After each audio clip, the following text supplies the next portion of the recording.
আজকের আলোচনা।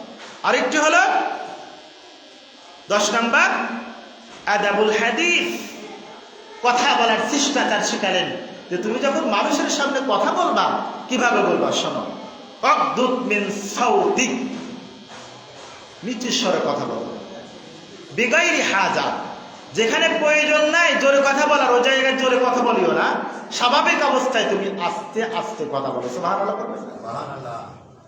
কারণ জোরে বেশি জোরে কথা বলে মানুষকে রাগান্বিত হয়, মেজাজ খারাপ হয়ে যায় না? মানে স্বাভাবিক একটা মিটিং চলছে, আপনি হই হুল্লা শুরু করে দিলেন, দেখবেন সবার মেজাজ খারাপ হয়ে যাবে, ঠিক না?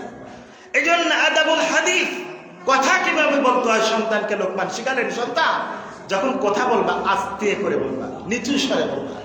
কেন? উচ্চস্বরে কথা বলাই যদি সবচেয়ে শ্রেষ্ঠত্ব হতো তাহলে সেটা হতো শ্রেষ্ঠত্ব গাদা।